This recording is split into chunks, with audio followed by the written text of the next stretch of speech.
So I'm not up north here on this river, the Oregon coast. I'm not going to tell you, see if you can guess where I'm at. Have a little fun here. You might hear sea lions in the background. They're about, I don't know, 3/4 of a block, about 100 yards probably. About a football field, maybe a little longer away from me, on this old abandoned dock, and they're all right next to an abandoned huge boat. So you might hear them yakking away. So we're at chapter 11. I mean, I would say, I'm on like my 25th book. I don't know what it is, or 25 to 30 books or something we've done here. And all the other ones had amazing wisdom in them, but there's something about the book of Proverbs. If you read Proverbs very slowly, God will bless you, and it will be impossible for you to be stupid in this world. Now, we were all stupid when we were young, I'm talking about 15 years old. And, you might be considered a genius level, schooling-wise. You might go to college when you're 12 years old, but that doesn't mean you have wisdom. It just means you have knowledge or intellect. But wisdom is a whole different thing. Wisdom is something that prevents you from harming your life. But a lot of people have wisdom and they still do the wrong thing anyway. I mean, there are preachers out there. I'll use a preacher as it's the best example to use. Because all of us expect, okay, you got a preacher, say 40 years. Reading the Bible 40 years. Talking about the Bible 40 years. Having Bible studies 40 years. Married to the same woman 40 years. 3 or 4 kids 40 years. And then something happens to a man. I think it's different for each man. It's not the same for every man. I mean, it's a different path to destruction. The man wakes up one day, sees something he likes, and I think it's pride. I think that's what happened to King David. He said, I'm the king. Yeah, good luck with that one, sir. Only Jesus is king, but I'm the king. Why should I not have what I want? Now, I always teach myself and my family, the minute you want something outside of Jesus Christ, you're on the road to failure. Anything, I don't care what it is. You're on the road to failure. You're going to fail. You're going to fail, it's guaranteed. Chapter 10, verse 22, we read, the blessing of the Lord brings wealth without painful toil for it. Without painful toil. The minute you want something, and you're going to rely on your own power to now go out and get that thing that you want or desire, here comes the painful toil. And the painful toil usually leads to destruction.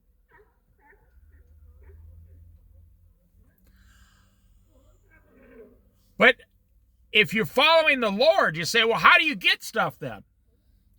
You don't. You let the Lord give it to you. Now, if the Lord says, like Noah's ark. Noah, I want you to build an ark. Okay, so he got to work. I don't think it was painful. I think he was enjoying it myself. 100 years, 120 years, whatever it took him. It took a long time. And he got to work with his sons every day, and his wife would bring him, a sandwich or whatever, and some goat's milk or something. And, I don't think it was painful. I think it was enjoyable. Like, there's some people who go out and build a cabin and it's very painful. And there's some people who enjoy putting every single board on their cabin. They just really enjoy it. That was my dad when I was younger. Me and him built our 4-bedroom house, and my mom. My older brother helped a little bit, but my younger brother was too young to help. And we built a 4-bedroom house on 10 acres with fruit trees. Took an old John Deere tractor and leveled off the whole property. Put in barbed wire fences. It was paradise. We enjoyed it. See, I'm the kind of guy that goes out and I enjoy digging the soil. I enjoy planting the potatoes, and I enjoy pulling the weeds around the potatoes. And then I enjoy getting the potatoes out of the ground and washing them all up. And then I enjoy eating them. I enjoy all the parts of it. So when you want something, you're going to fail. When you wait for Jesus to give it to you for free as a gift, you know, everything Abraham, Isaac, and Jacob had, the Lord gave them for free. They had to do the work, but it was given to them by the hand of the Lord. They weren't in debt to anybody. They didn't have a house. They didn't owe house payment. They didn't have a car payment. They didn't have a credit card payment. They didn't owe anybody money. They went out, and their livestock, Jacob's livestock for 21 years was 2 to 3 times more than everybody else's. I want you to think about that. Only God, the hand of God could do that. So I did the first 3 verses, so we're on verse 4.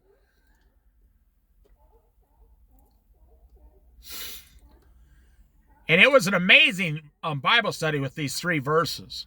It's about how you're always continually destroying yourself. Just go back and look at the first one in chapter 11. Okay, verse 4. Wealth. We're talking about wealth, how to get things. Wealth is worthless in the day of wrath. Wow. But righteousness delivers from death. So on the day of wrath, judgment day, of course, it's too late then. You have to think about it now, today. Because once you die, you don't have a choice to change it. Once you die, you're done. It's all over for you. You've already made up your mind whether you're going to heaven or hell once you die. That's a fact of life.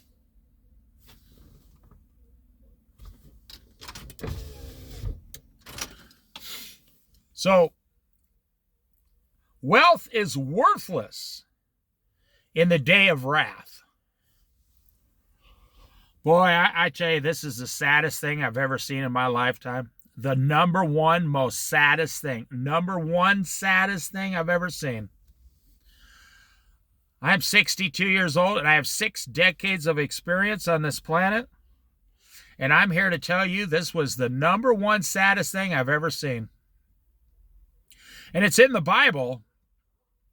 Wealth hoarded to the harm of its owner. Wouldn't you like if you got a 401k and some house equity and some cash in the bank, wouldn't you like to go out and enjoy it? Why aren't you spending it and enjoying it?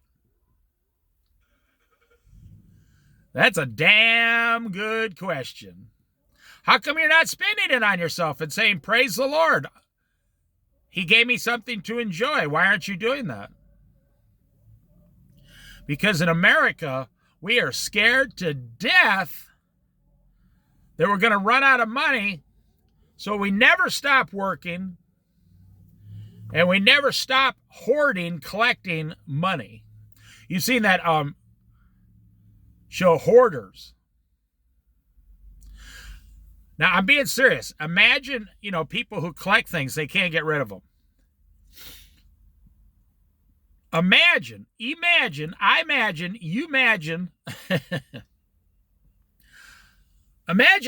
you're living in a van, right? And in this van is $100 bills from the floor all the way up to the ceiling, and you can't even go in the back to sleep. And imagine you're driving around with like $2.5 million. But in your mind, you believe you're 100% poor. Right there, that's the saddest thing I've ever personally seen. Someone dies of a disease. If they were a Christian, they're with Jesus immediately. They're healed in a blink of an eye. Boom. So that can't be the saddest thing, because they're with Jesus immediately.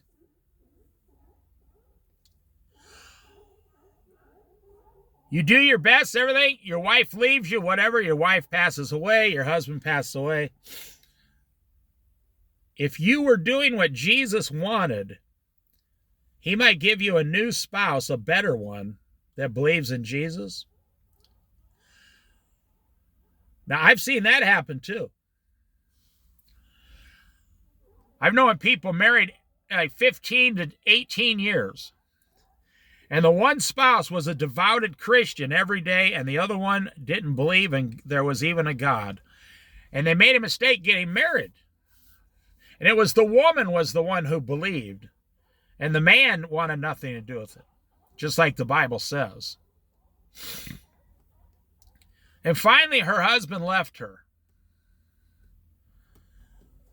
And she said, "Oh, Lord, Lord, Lord, why? Why? I put 18 years into praying for my husband to become a believer. Why did you allow my husband to leave?" She was asking the Lord, because she didn't understand. 4 years later, she kept at it. She kept going to church. Here comes a devout Christian man, the most gentle man you'd ever meet, loving. Now, she met this guy when she was 40 years old, about 40, 42 years old. And they spent the next, they're still married, actually. They've been married for close to 25 years. And now if you ask her, she will tell you, and I want to say this very carefully, as long as you do what the Lord does, he will take care of everything. The Lord allowed her husband to leave because he was a disobedient, donkey and he left her for another woman, a younger woman. So he left her, and she's all alone. She didn't do anything wrong. And then the Lord came along with this new husband, and her whole life was basically perfect. Whatever she suffered for 18 years with the first husband not believing, and that she was suffering, she was tenfold rewarded the next 25 years after that. They're a little older than I am, actually. Now, I find that fascinating. They even had 2 children together after the age of 40. They were the happiest people, and they followed Jesus Christ daily. Wealth is worthless in the day of wrath, but righteousness delivers from death. On the day of wrath, on Judgment Day, you want righteousness is the only thing you can pay with to get into heaven. Now, let me be more specific. You can only receive righteousness if the blood of Jesus Christ is resting on you and your sins have been washed. See, when the blood of Christ, I don't know, I've never brought this up, but let me explain. The blood of Christ is God's perfection, holiness. Jesus' blood was perfect because he was a spotless lamb, without fault, without spot, without blame. He was a lamb that was pleasing to the Lord. When they'd make a sacrifice, they'd go get the best of the best that year out in the field. They'd bring the lambs in. They'd check them over 10 times each for spots or marks or anything. That's what Jesus was. Spotless. His blood was perfect. So when his blood spiritually goes on you, the minute you believe in him, his blood comes on you, and you are made blameless, righteous through Christ, not because of yourself. It's nothing you've done. It's only something you receive for free. Okay, so you received salvation for free. So, Paul talks about this. You receive salvation for free. So then why do you go back to the world looking for something else? In other words, you started out on the road of salvation, says Paul, but now you turned back. That never made sense to me when people do that. You started out on the road of salvation with Jesus the moment you got saved, no matter what age you were. 20, 30, 40, 50, 60, 70, 80 years old, 90 years old. You start, okay, right then you're on a new road with Jesus, salvation. And the majority of Christians turn back. But I'd say about 30% or 35%, to be generous, maybe 40%, I don't think so, but 35% say, okay, I'm saved now, so what's next, Lord? And the Lord says, come follow me and find out, just like he told the disciples. Come and follow me and find out what's next, and I will show you. That's the only reasonable response. There is no other possible response after you become saved and the blood of Christ is resting on you. So here, wealth is worthless in the day of wrath. The worst thing I've ever seen a man do, and let me put it this way, I don't care if he's a Christian or a non-Christian, listen, I've seen it both ways. They can't stop gathering wealth. They can't stop gathering wealth. You cannot stop gathering money. To the harm, now this is a little difficult phrase, so you got to pay attention. To the harm of the money is, the wealth is to the harm of its owner, the one who gathers. So for example, you receive salvation for free, but now you go back into the world to try to receive everything you think you want on your own without Jesus. Let me put it another way. Like I said, you wouldn't drive around in a van with, $5 million in $100 bills, $50 bills, $20 bills, $5 bills, or $10 bills, driving around telling everyone you're poor. You see, that's what Jesus says. Why do you worry about tomorrow? Now, it's reasonable to have a savings account. But as a Christian, it's not reasonable to have $1 million.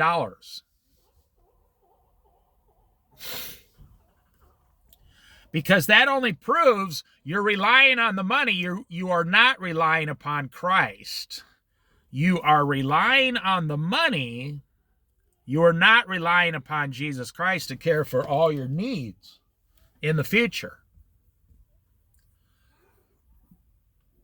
It's okay to be completely debt-free as a Christian.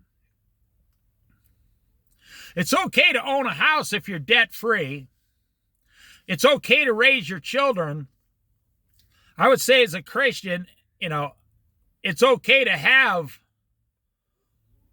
maybe up to $100,000 on you. But after that, you're becoming a hoarder. You're serving wealth. You're not serving God. Now, it says here, wealth is worthless in the day of wrath.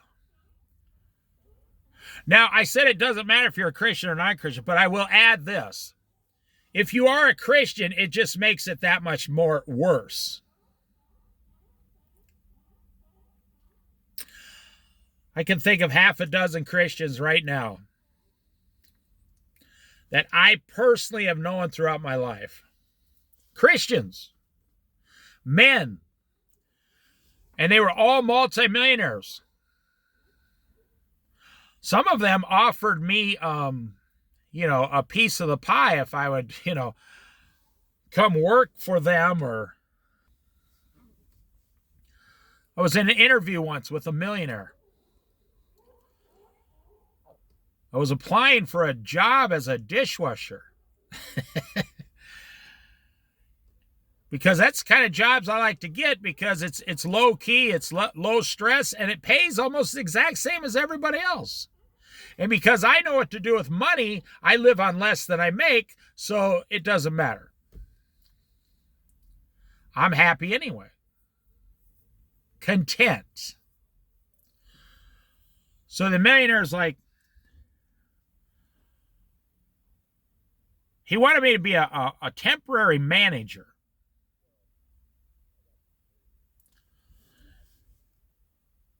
I said, well, I could do that. He was going away for 2 months.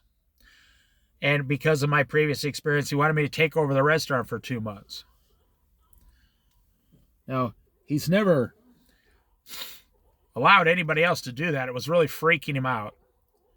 And at the time, I was living in the woods with my wife in a station wagon behind a lighthouse.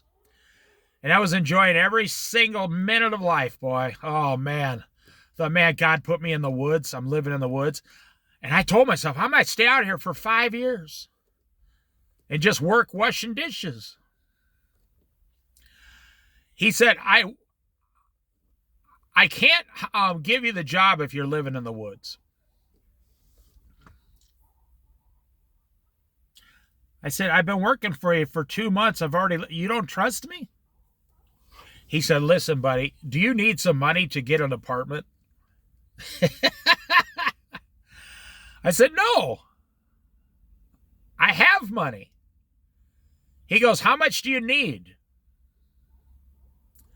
I said, listen, boss, listen very carefully. I said, I don't think your hearing aid's on. He looks at me. I said, I don't need any money. I will never take any money from you unless I work. And he looks, he goes, you're the first employee that's never borrowed money from me. I said, oh, that's because you let them do it. You're actually harming them by letting them do that. He said, well, I'll let you do the management thing. Now, I was only doing it as a favor to him. I didn't give a damn about. And he says, but you got to live in an apartment. I said, all right. So I knew a guy here locally. I went and got an apartment. Boom. The next day I said, okay, I got an apartment. I moved in last night. He said, you're just making that up. I said, no. I told him where it was. He said, oh. So he sits me down. He says, I got to admit something to you. He said, I'm very jealous of you. And I was joking. I said, why? Because I'm better looking? He started laughing. He was a nice guy. His wife was awesome. He says, no, I'm jealous that you lived in the woods for 2 months. I said, why? He said, I'm almost 60 years old. This was back when I was 40 years old. He was 60. He said, I'm almost 60 years old. And ever since I was a boy, it's been a dream of mine to go spend 2 or 3 months in the woods. I said, you're a millionaire. He said, yeah, and I got millionaire responsibilities. I can't leave this restaurant for 5 minutes or it'll all fall apart. And then all my retirement will get screwed up, and on and on and on. I said, you mean you got several $1 million and you can't figure out a way how to live in the woods for 2 months? He goes, no, that's how it is. He says, you're fulfilling my dream, and you're just a small-time guy. He said, I'm jealous of that. So I kind of rubbed it in and told him how awesome it was out in the woods and fishing and hiking and relaxing and campfire every night. He says, yeah. He said, I've dreamed about that since I was a boy. So, wealth, hoarded. I knew another multimillionaire. He kept working until he was 85 years old in his own apartments. And then he hit his head against something and had to go to the hospital for 6 months and passed away. 85 years old, died with a few $1 million. But he couldn't stop working. And he never took a vacation hardly. He never did things. He never went anywhere. He couldn't enjoy life. Now, he enjoyed his wife. He enjoyed his nice house. He enjoyed his children. He actually went to the church, but he never fulfilled any of his childhood dreams. He couldn't do it. Listen, wealth, verse 4, wealth is useless in the day of wrath. And I'm going to end the Bible study here and tell you, we're just going to do this one verse. But righteousness delivers from death. The way you become righteous is you get saved before you die, start following Jesus Christ, and then when you die, you'll be with Jesus, but then there will be a judgment day for everything at the end of the 1,000 years, I think it is. And on that judgment day, you will pass the judgment because you had the blood of Christ on you before you died. I'm talking about Christians that I know that can't stop gathering money. Let me give you a couple more examples or something. Like I said, you wouldn't drive around with $3 or $4 million in a van acting like a poor person. You better have some good locks on that van. People will be shooting at you to get that money. And you better hope your van doesn't start on fire. All your money's gone. But anyways, let me put it a more simple way. If you were a potato farmer and you only needed enough potatoes for your own family,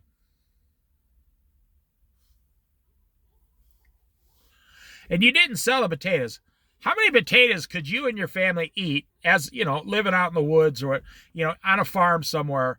How many potatoes could you, your wife, and your 17 children, no, let's say you got 3 children, you and your wife. You couldn't eat over, 5 pounds of potatoes a day. That's only 2,000 pounds of potatoes. It's not as much as you think. I mean, if you've ever seen a 50-pound, they called them gunny bags, potato bags back then, and you put 50 pounds of potatoes in it and then put it in the root cellar. So you'd only need like 10 of those bags. No, what'd I say? 5 times, 2,000. So you need 40 bags. So 40 of those bags would be enough potatoes for a whole year. The potatoes actually don't last that long unless you put them in sand and stuff. Although I will add this, a potato is the greatest survival food. I can put a potato on my counter at my house, and I can eat it, if I rotate it every day and keep the area dry, I can eat that potato like up to 6 weeks later. Of course, they don't last that long around me. So I'm telling you, if you only needed 1,500 pounds, 2,000 potatoes, would you spend all your time as a farmer growing like 50,000 pounds of potatoes just to watch them rot away and become useless? No, you wouldn't do it. Only a fool would do something like that. Now, some farmers grow potatoes for their hogs. I don't know if you know that. Potatoes are a good hog food because they're really cheap to grow, and you can grow a few thousand pounds, and even if they start to go bad, hogs will eat anything. That's why the Jews won't eat hogs. Jews won't eat crab either from the coast, because crabs actually eat all the poop off the bottom of the ocean, all the dead stuff off the ocean, and then you eat the crab. It's pretty gross, actually. Wealth is worthless in the day of wrath. So if you're sitting there as a Christian, I ask you a question. You say, okay, so you spent your whole life growing potatoes that you had to throw away. So you spent your whole life gathering wealth, more wealth, more wealth, more wealth, that was useless on Judgment Day. That's what they call the day of wrath, on Judgment Day.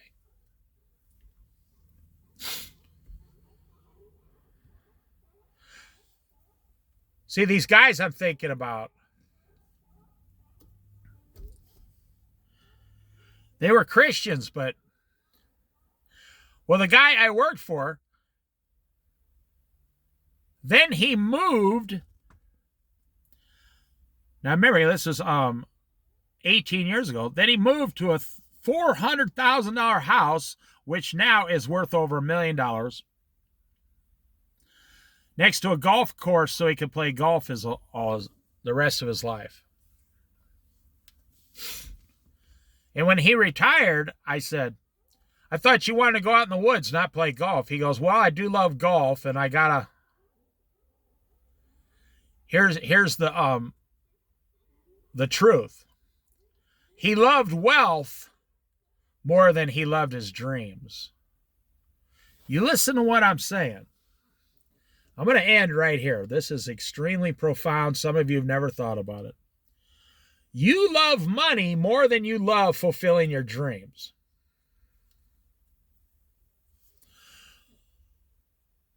Who of you listening can say you drove your children across the United States and back in a car just for 1 month in the summer? I'd say almost none of you. I picked my kid up one day. I said, hop in the car. I'm going to take you somewhere. He says, where are we going? I said, it's none of your damn business. I'm in charge. Get in the car. He said, you're not even going to tell me where we're going. Now, he was like 21 years old. And I drove over to his house. I say, son, I'm your dad. You can get in the car the easy way or the fun way for me. I'll go get the duct tape. And he says, okay, I'm getting in the car. I guess I'm going with my dad today. And so they said, when are you going to be back? I said, he may never come back. You know, so I drove him like 70 miles out into the Colorado wilderness.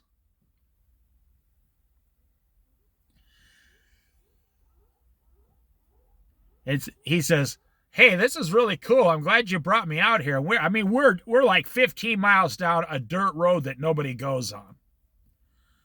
I mean, we literally might not have made it back with the car I was driving.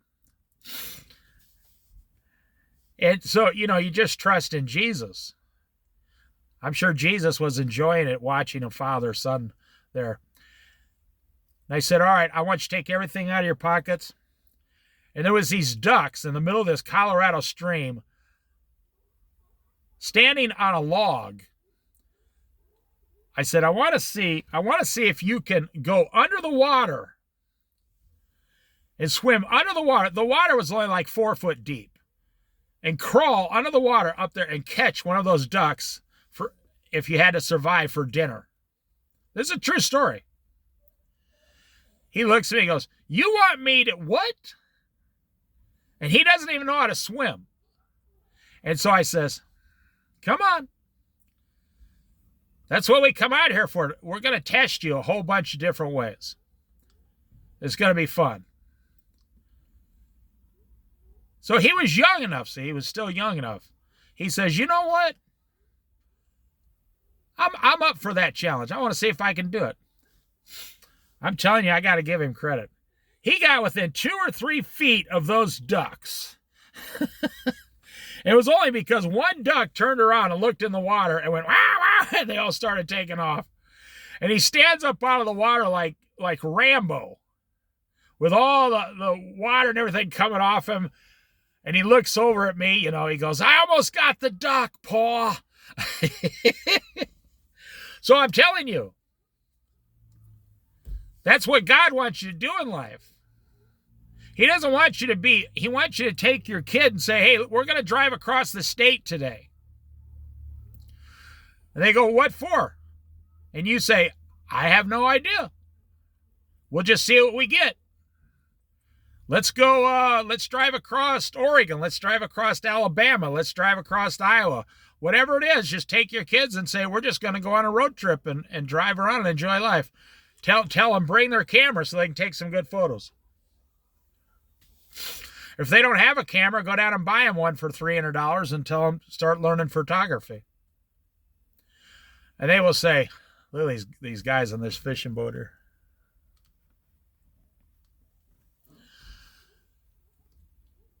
Have you ever taken your kid on just a spontaneous road trip? Have you ever taken your kid, wake them up in the middle of the night and say, hey, we're going to go somewhere right now in the car. You don't have school tomorrow. Let's go. They're like, what? Say, come on, come on. I want to show you what it's like out on the, 2-lane highway. We're going to drive about 300 miles by morning and show you what it's like in the pitch dark.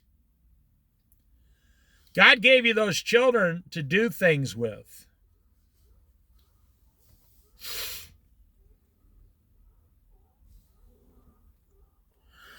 That's the worst thing I've ever seen in my life. Someone who doesn't feel worthy enough. They have to keep proving themselves. Now I'm getting psychological on it, but someone who does not feel worthy enough, they have to keep proving themselves. And I know a lot of guys who have this problem, but it's not, money has nothing to do with it. These guys don't have two nickels to rub together. And because of their insufficient feelings towards themselves, they've spent all their money trying to, they spent everything they've ever gotten from God trying to prove that they are worthy. And the truth is, you weren't worthy. I'm not worthy. Nobody's worthy. Only God was worthy the whole time. Wealth is worthless in the day of wrath, but righteousness delivers from death. You want to be made righteous. You want to be made righteous by Christ, the blood of Christ, before you die, or you're going to spend eternity in hell. And it doesn't matter if you got $6 million. Now, I've seen multi-millionaires. They died working 10, 12, 14 hours their last day because they can't stop. And they never believed in Jesus. And this is actually technically the worst of it. And when they died, they went directly into hell. Can you imagine getting like $14 million from age 20 to age 80? You never once enjoyed a single penny of that money. You died. Boom. You think, I did good in life. You wake up in hell. No, you did bad in life. You went against God. And they wake up and they say, whoa, God is real. I thought it was just a made-up story by religion to control you or something out of fear. Nope, God is real and you just blew it.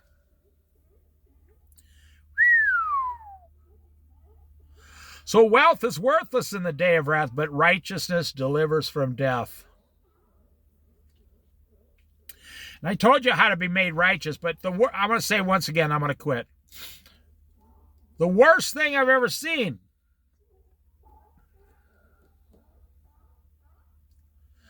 is a man who can't stop gathering money. He can't stop. The more money he gets, the more opportunities to make more money. See, if you got $100,000, it's easy to make $10,000 this year off your $100,000. If you have $100, it's almost impossible to make any money. Just go to work. But if you got $100,000, you should be able to make, well, you should be able to make $50,000 a year. I had someone ask me, explain how to make money invest. I said, you don't want to invest your money. You never, ever want to invest money, ever. They said, what do you mean? I said, okay, you got $100,000 and you're going to get 10% at the most. They said, yeah, I'll get $10,000. I said, you don't know some small business you can buy and go make $50,000 off of? They said, oh, well, then I'd have to work. Well, yeah, but you'd get 50 grand. You could put down 50 grand and go make 50 grand a year. You'll always be getting 100% return on your money. Yes, you have to work. You have to move your butt, your hands, your legs, your feet. Yeah, sure. That's the fun of it. And they said, oh, no. I want to become a day trader and just make my money for free with no effort. I said, oh, well, that's not possible. They said, sure it is. I listen to these guys online all the time making hundreds of dollars a day, thousands of dollars a day. Most of those guys are lying. And I can prove it. And the person said, okay, go ahead, prove it. I said, have you ever heard of something called the stock exchange, the New York Stock Exchange? Yeah. What was the average return last year? And they said, well, this was a few years back, said it was like 8.5%. And who works on the New York Stock Exchange? Stockbrokers. The smartest money men on the earth. The smartest, most cunning, evil men possible work on the stock market. And when it was all done and said, they only got 8%. And the person looked at me and said, wow, I never even thought about that. So you're telling me that you're smarter than they are, more evil than they are, you're more cunning than they are, you have more information than they do. And the person said,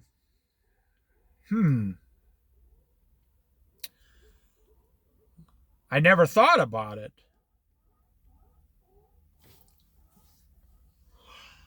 Most of those people who make money on YouTube here,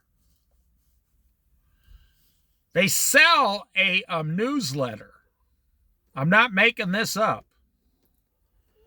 They sell a news. It's no better than you ever go to the dog races, the dog track, and they have the expert, you can buy a expert cheat sheet for $1. And they sell, these guys say they're experts at the dog track, and they give the picks on, let's say there's going to be 10 races that day. So they give the picks on their 10 races. And you buy their sheet for $1, and they sell 300 or 400 of those sheets, and they make $400 for doing nothing. Pretty damn good living there. And I, when I was younger, I went to the dog track a few times in Colorado because it was only a mile from my house, believe it or not. And I bought those sheets every time. And they were always wrong. I mean, that expert, he didn't pick nothing to win. So I'm saying these guys, they say, well, I'm a day trader. I make hundreds of dollars a day. I know a rich guy. I don't know him personally, but I know of him online. He has like 20,000 people who buy his monthly stock picks sheet email. He emails it, and he just emails it to you. So he has about 20,000 people give him, I think it's $20 a month. They do. They pay him like $249 a year. This guy's pretty good at picking. He always beats the stock market. Like if the stock market's 8%, he'll get you 11% or whatever.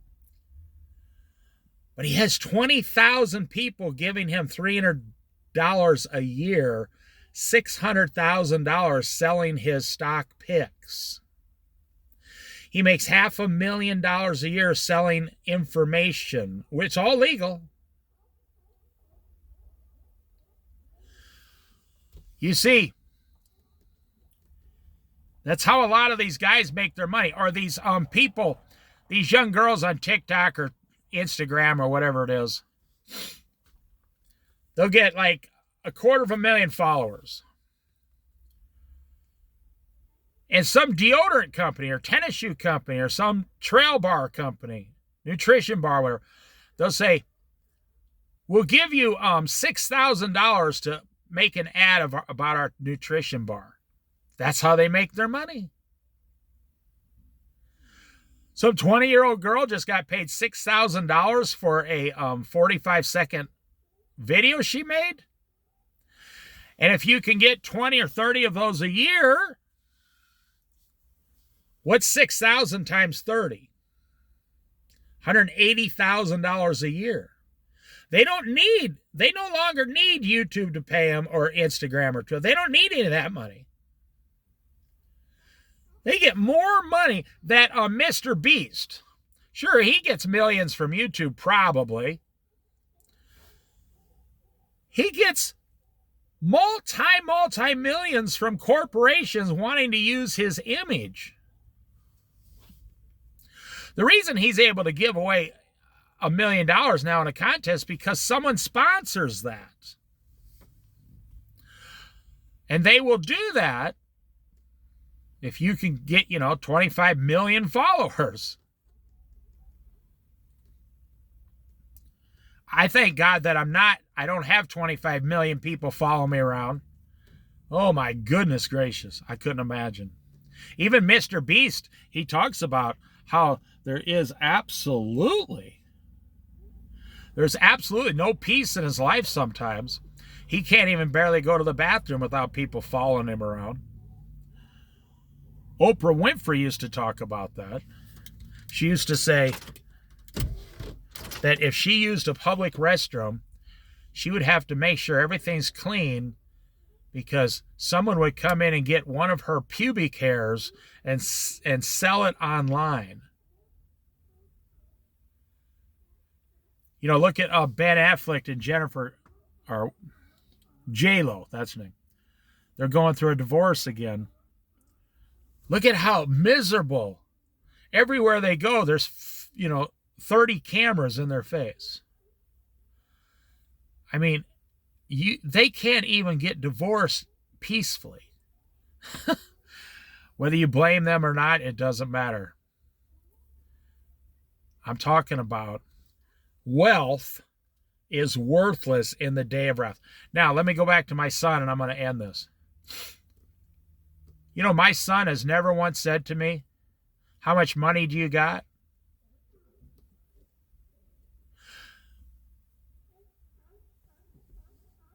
But quite often he brings up, hey, remember that crazy time you drove me all the way out in the middle of the woods and made me try to catch those ducks under the water?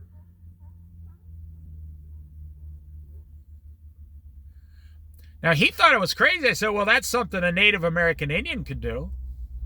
100 years ago.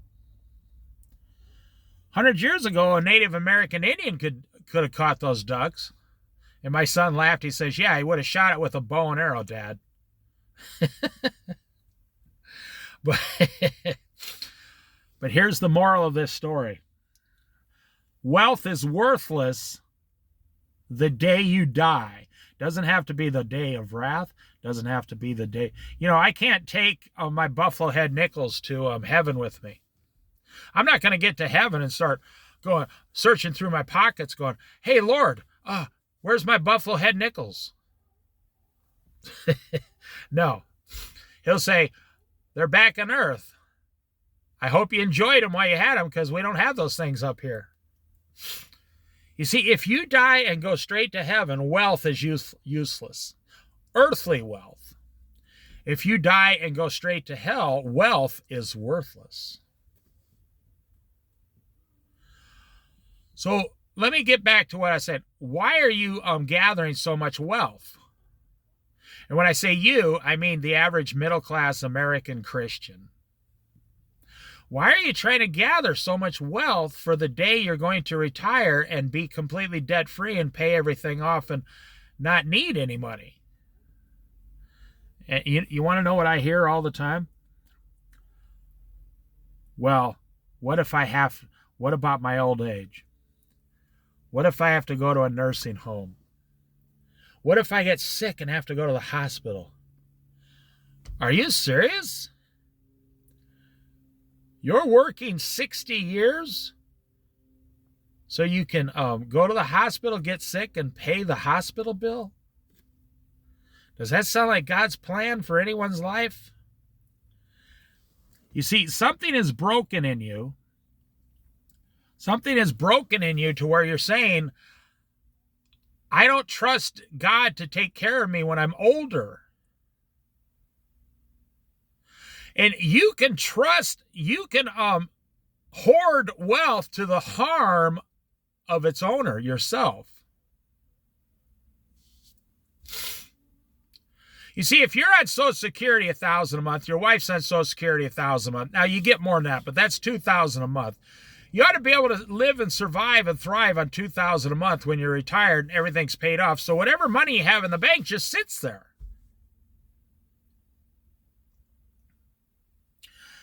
Say, yeah, but we want, $100,000 Corvette. We want $100,000 Hummer. Electric car. We want a $100,000 motorhome. And I'm telling you, that's probably the second worst thing. Because the pain that you go through buying those things, you go down and go, okay, honey, we got $600,000 in the bank. We're 65 years old. And we're about to spend 1/4 of all our wealth on a motorhome. $150,000.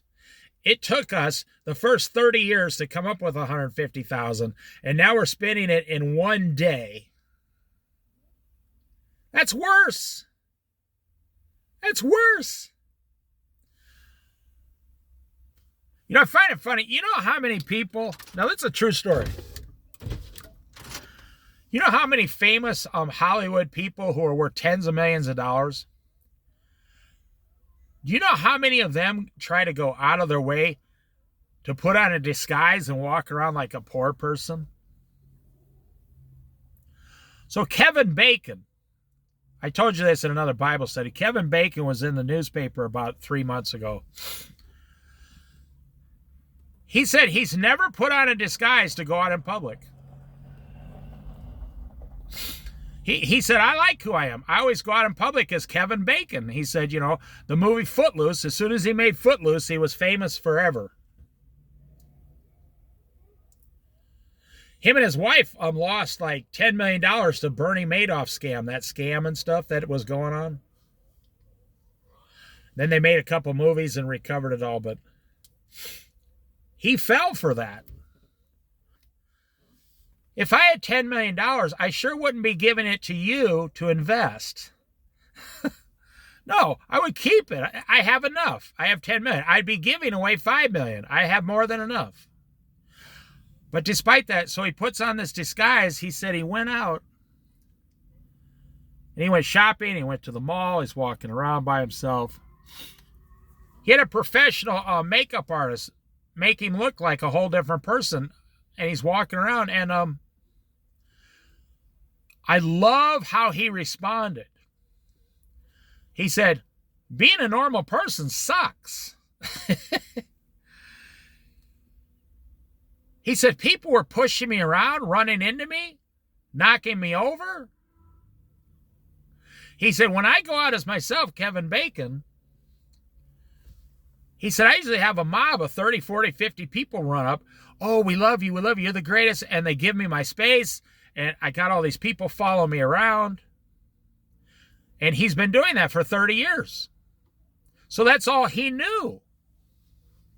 And when he became a regular person, he said it was painful. It sucked. He said not one person said, I love you. He said it was one of the first days people didn't run up to me in public and say, I love you. And I'm telling you,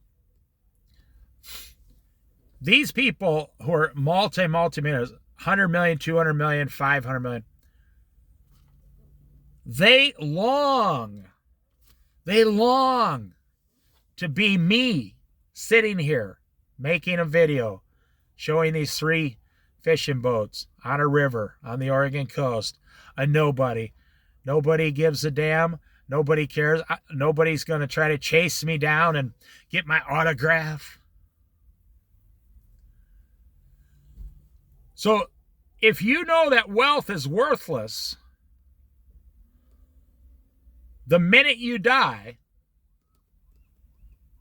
it says the day of wrath, but wealth will be worthless to you the minute you die. Or become incapacitated on this earth. Like if you ever had to be sick down here for 5 years or something, God forbid. I pray that doesn't happen to anybody, but it does happen.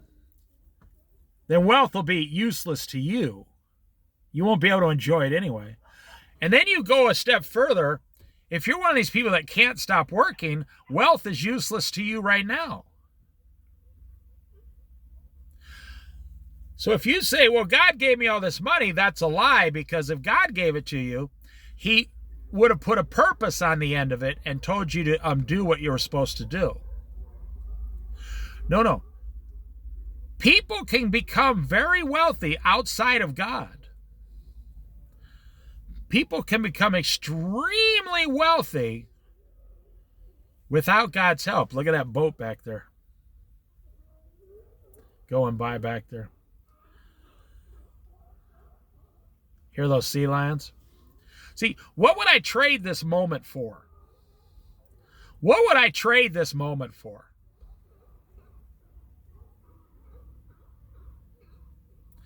I remember back when I was like 19 years old. And I was a good old boy with cowboy boots on. You know, country boy can survive off the farm with my friend. My best friend. Who is still alive. And we would go down to this bar downtown in the big city, which is funny. And we would grab a table, 5 o'clock in the afternoon after work.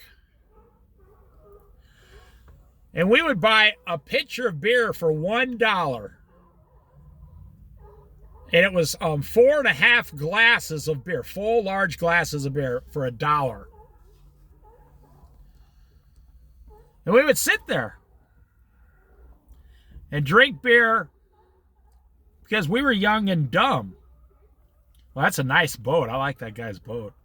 That's the perfect size cabin cruiser for 2 or 3 people, boy. So we would sit there and the waitress is talking to us. It was a small town. Everybody knows everybody. She'd come over and be like, oh, it's you guys again. And she'd laugh because she was like 10 years older than us. And, we're sitting there, we're dumb, We don't care how we dress, what we look like, what we smell like. We got dirt on us. We didn't care. we would harass this girl. When are you going to marry one of us? And she would laugh and laugh. And so the point I'm making is we owed no money. We had no car payments. We drove down there in a $275 car. My friend didn't actually even own a car. And drinking, you could buy beer at 19 years old in Iowa at the time. That was the legal age, yes, believe it or not. And we were just so free. We didn't care if we were there or anywhere or whatever. We didn't care who walked in. We didn't care who talked to us. We didn't care about anything. We didn't care about anything. We didn't even care if we went to work tomorrow. And I'm telling you, we were still Christians. We didn't harm anybody. We didn't do anything, to anyone. It's kind of like the first couple months you get your first car. You're 16 years old, you got your first car, and you're like, yeah. You roll the window down. You don't care. We didn't have air conditioning back then. You didn't care about that. You roll the window down, your arms out the window, you got this real stupid grin on your face. You didn't even care what kind of a car you were in. Today, kids care way too much about their cars. Well, now we got Gen Z, they don't even want a car. They're like, I don't even want a car. I'll take an electric bicycle.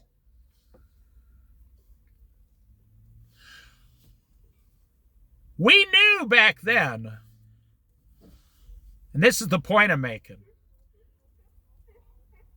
if we had $1 million, we couldn't have been happier than we were right then. As 19 and 20-year-old, boys off the farm. We couldn't have been happier. No.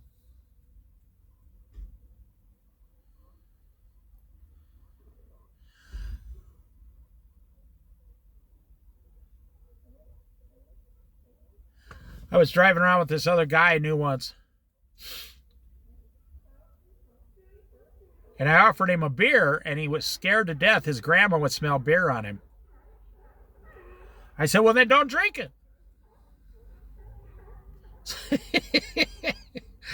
It's a funny story. So we're driving around this town we lived in, and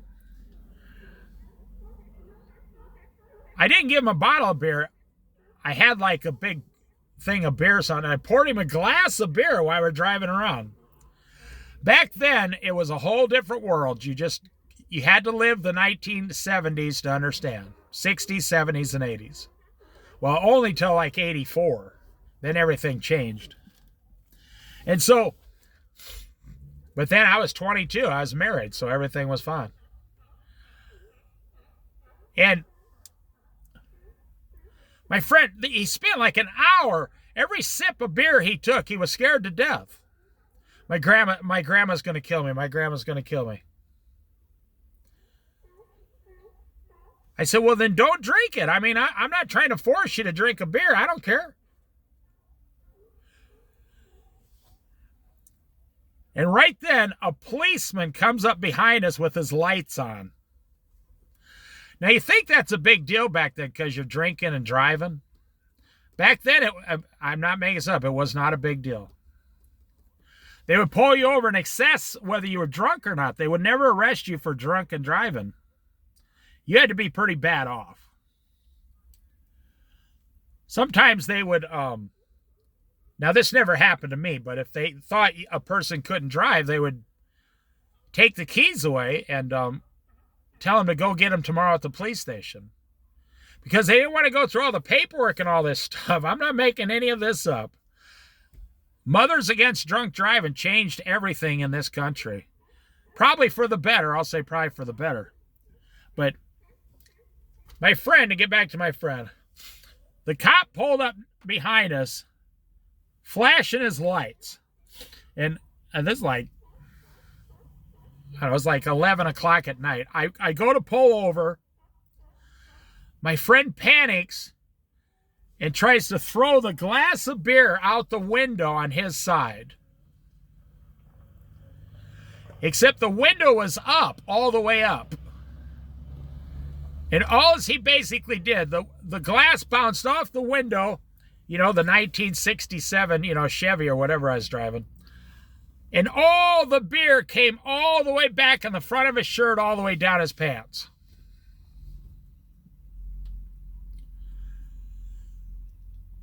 I said, man, your grandma's going to kill you now. We might have to hose you off. And the cop went around us. The cop was just making a U-turn, going somewhere else. He wasn't even pulling us over. And my friend, for like an hour and a half, was worried about having the taste of beer on his breath. And then he takes and throws the whole beer all over him. Now, why am I telling you these stories? Because money, we're living for money now. We're not living for experiences with our family anymore. We're not living for family and experiences. We're living for money. Wealth is useless on the day of your death. Well, if you know it's useless and righteousness delivers you from death, well, then you should be out trying to purchase more righteousness than you can ever hold. By faith, reading the Bible, praying, doing good works in the name of Jesus Christ. Now, only faith gets you saved, but once you're saved, if you don't have any fruit on your tree, if you have no fruit on your spiritual tree, your Christian tree, when you go to heaven,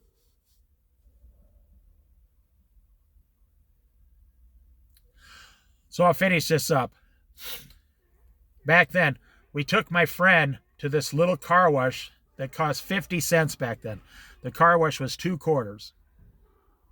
And actually, the price just went up. The car wash used to be a quarter and a dime, 35 cents.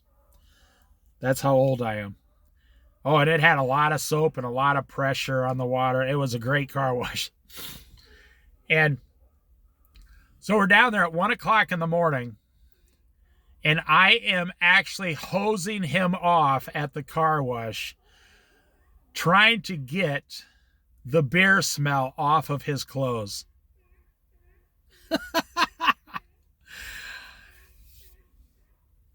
And it pretty much worked. And so he was holding his shirt out the window, driving home, no shirt on. His pants are soaking wet. He gets home. I asked him a couple days there, what'd your grandma say? He was raised by his grandma because his parents abandoned him and his brother. True story.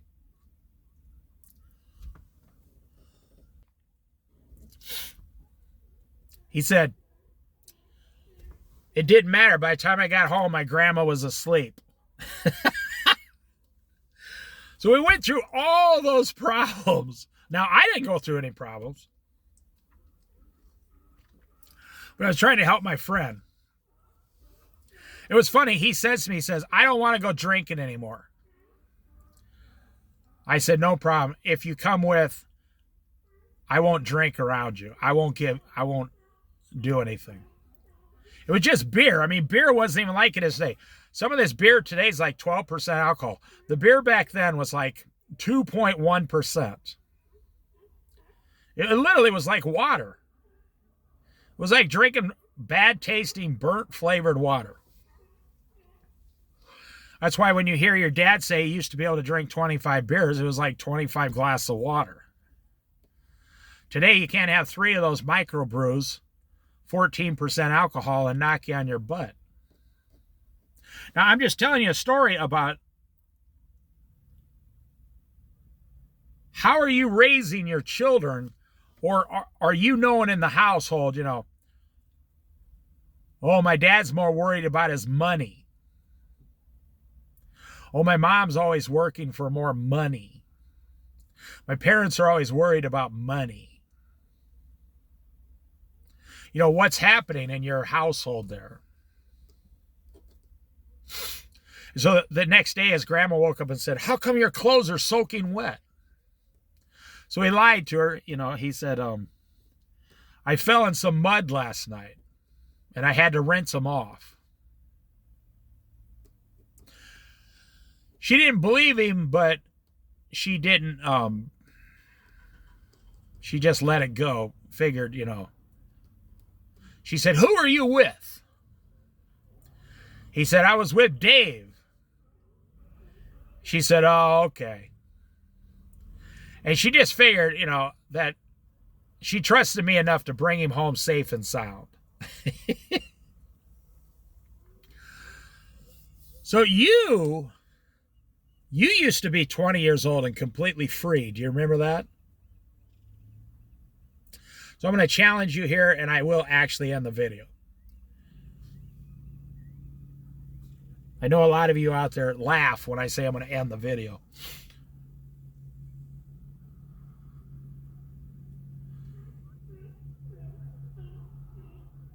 So, you remember what you were like when you were 20? How free you were, 18, 19, 20 years old? So you watch this boat go by. There's a dad, a teenage brother, and a preteen little brother. See him there? Which one looks the happiest? The preteen, the 9-year-old, the happiest. He's the happiest to be on the water. He's the happiest one down there. Yep, that was me at 9 years old, see? So here's the challenge, and I'll end the video. So then you went out and got a wife. You got married. And you lost some of your joy in life. Why? Then you had children, and you lost some more joy. Then you bought a house, and you lost a lot more joy. Then you got your first car payment. So far, you never had a car payment. Now you got your first car payment. And man, does that suck. Your first car payment is like, someone torturing you every day. And you remember what it used to be like just to get in an old car. When I was coming up here today, I was behind. I bet the last 20 miles before I got here, I was behind this Volkswagen van. And they were doing 43 miles an hour the entire way.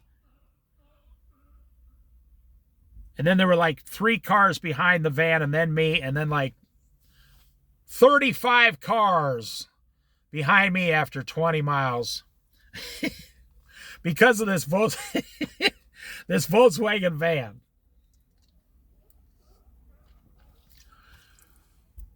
And the van pulled over up by this town on the Oregon coast. And I looked over to see, I always try to see who's driving like that. It was a 60-year-old guy and his wife just enjoying life. And they were in like an $8,000 Volkswagen van. An old one, like from the 1980s. Not one of the real old ones. This was like from the 80s. It was in mint condition. They probably spent $20,000 on it. Probably did it all themselves. That's the saddest thing I've ever seen in my life. And then wealth hoarded to the harm of its owner. Why are you doing that to yourself? So go back. The Lord gave you a wife to increase your joy. The Lord says, I give you children to increase your joy, like arrows in a quiver, like many arrows, many children is to increase your joy. I made you older to increase your joy. I gave you money to increase your joy. I gave you wisdom to increase your joy. I gave you a nice job to increase your joy. So I ask you a question. I'm going to turn this off. How come all those things took some of your joy away? The Lord gave you all those things in life as a blessing to increase your joy more each time. When I see my wife, my joy increases. So how come the average person, middle-class American, when they see all these things being in their life, how come you're exhausted, worn out, broke, angry, pissed off at the world, and you owe several $100,000? And your joy, you haven't seen your joy in several years. And you say, man, would I love to go back to driving around with my friends, you know. But you can do that right now with your children and your wife today. You can do it right now tonight. It's Saturday night.